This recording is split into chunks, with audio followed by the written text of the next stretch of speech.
Where we left off was a little bit of more concrete knowledge about molecular biology, and calling it molecular biology 101 is kind of a overstatement. That's the US terminology for an introductory course, right?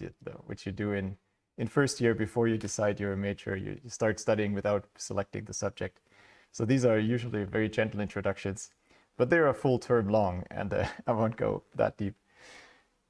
We want to see a little bit, though, what the main protagonists are that we're dealing with in bioinformatics.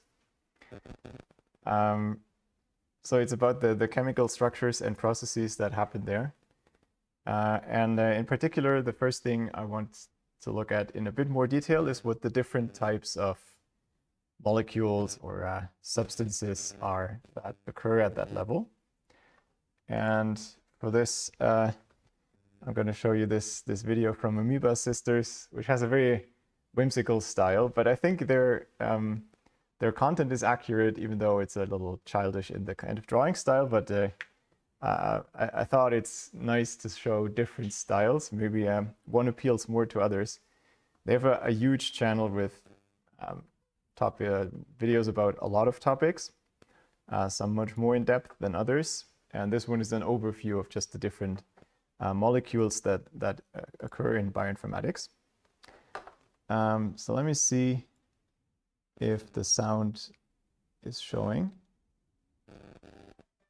Okay, looks okay, but maybe you need it a bit louder. I want you to think for a moment about your favorite food. What is it? We all have different food preferences, but food is a source of large molecules that are needed for life, called biomolecules, also known as macromolecules, carbohydrates, lipids, proteins, and nucleic acids. In different types of food, you might find higher amounts of these biomolecules. For example, peanut butter can be high in both proteins and lipids. And while we'll mention examples of foods that contain different biomolecules in this video, this is not a video on nutrition. This is a video on the classes of biomolecules and their importance to the structure and function of cells, and therefore also to the entire organism, because organisms consist of these cells. Before we get into details about the 4 biomolecules, we need to talk about one very important vocabulary word, the word monomer. A monomer is a building block. I wanted to say, with all these videos and all this kind of biology background, there's lots of terminology that comes up. I had this on the slide. I'm not going to quiz you about these in exams for this module. It's also hopeless to avoid any kind of jargon. So some of them pop up. You're not supposed to memorize them all, but some will just make your life easier following some of the content. The exam material is the computer science part of all of this.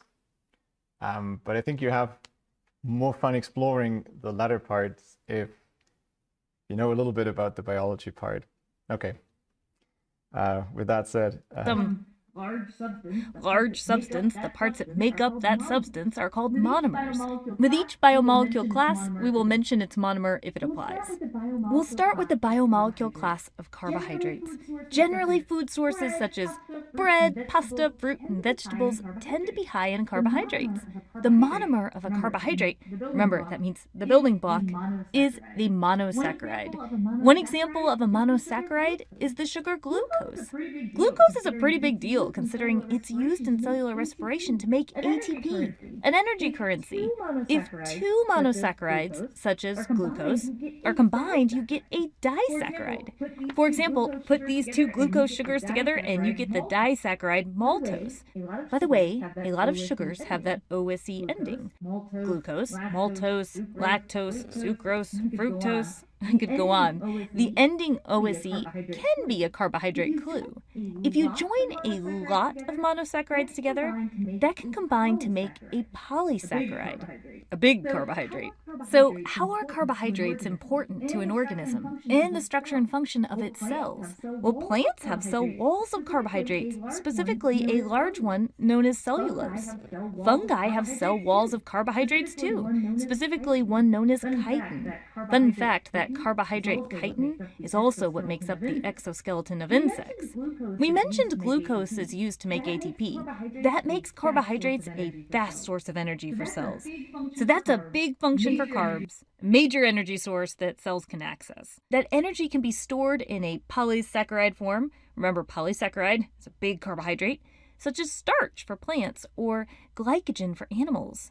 Next up, lipids. Lipids include fats and oils. Examples of food sources could include butter or olive oil. This is a seriously diverse group, meaning there are a lot of types of lipids.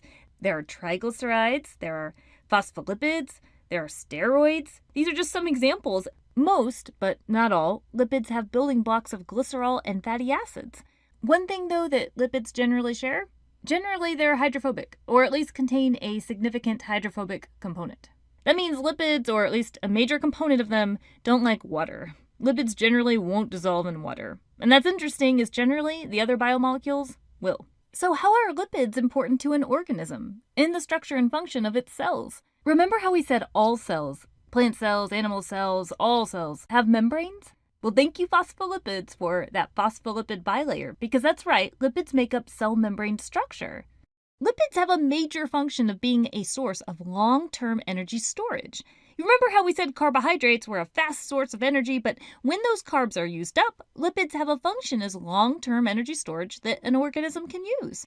Lipids are also very important for different types of insulation. The insulation may involve helping a cell carry an electrical impulse. For example, this myelin sheath made of lipids that can be found on many neurons. Or the insulation may involve temperature regulation, so thermal insulation. For example, the blubber on this adult harp seal is made of lipids, helping it conserve heat. Another cool function about lipids, many lipids act as hormones, which are chemical messengers for many different processes. Next up, proteins. Protein food sources include beans, meat, nuts, and eggs. The monomer of a protein is an amino acid. Usually, proteins consist of many amino acids bonded together. There are different types of amino acids. So how are proteins important to an organism in the structure and function of its cells? Structure-wise, tissue like muscle tissue consists heavily of proteins.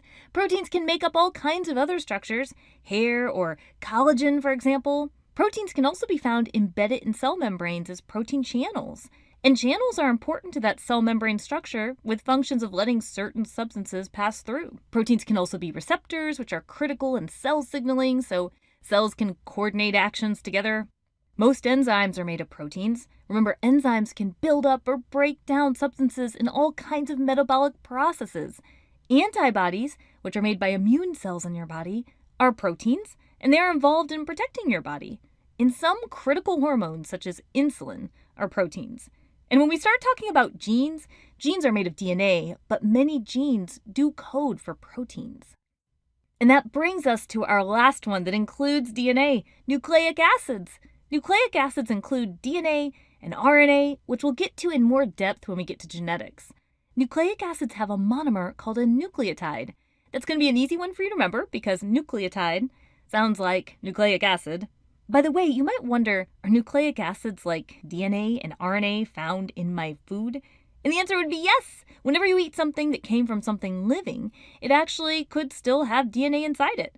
For example, when you eat a strawberry, you're actually crunching all the cells that made up that strawberry, and in the nucleus of all those strawberry cells is DNA. Any type of life, like plants or animals or fungi or bacteria, they must contain nucleic acids like DNA to direct the cell's activities. How are nucleic acids important for your cells? Well, most of your cells contain all of your genetic information in the form of nucleic acids, DNA and RNA, and this is needed for the coding of your traits. Traits involved in structure and various functions. Okay, so we just did a very general tour of 4 biomolecules. Before we go, I just have to marvel at biomolecules structure because it's absolutely beautiful. So if I arrange them in the order we did, carbs, lipids, proteins, and nucleic acids, how might we remember the major and most common elements in them? There's a popular mnemonic known as CHO, CHO, CHON, CHOMP, although it's CHOMP with an N, to help me remember the C for carbon, H for hydrogen, O for oxygen, N for nitrogen, and P That's for cute, phosphorus. but we don't really need Does that mean you won't find other elements in the biomolecules? Of course not. But it's important to understand the arrangement of these elements in biomolecules because the structure of the arrangement greatly impacts their function. You can learn more in our further reading suggestions in the description. Well, that's it for the Amoeba Sisters, and we remind you to stay curious. Okay. I'll spare you the rest of the disclaimers. There's a lot more in there than we need. In particular, the fats, the lipids, and also the carbohydrates are not playing such big a role in our module. Where we come back to proteins and, of course, nucleic acids. In particular, maybe some of the many faces help you remember a bit what the components there were like and where they're used.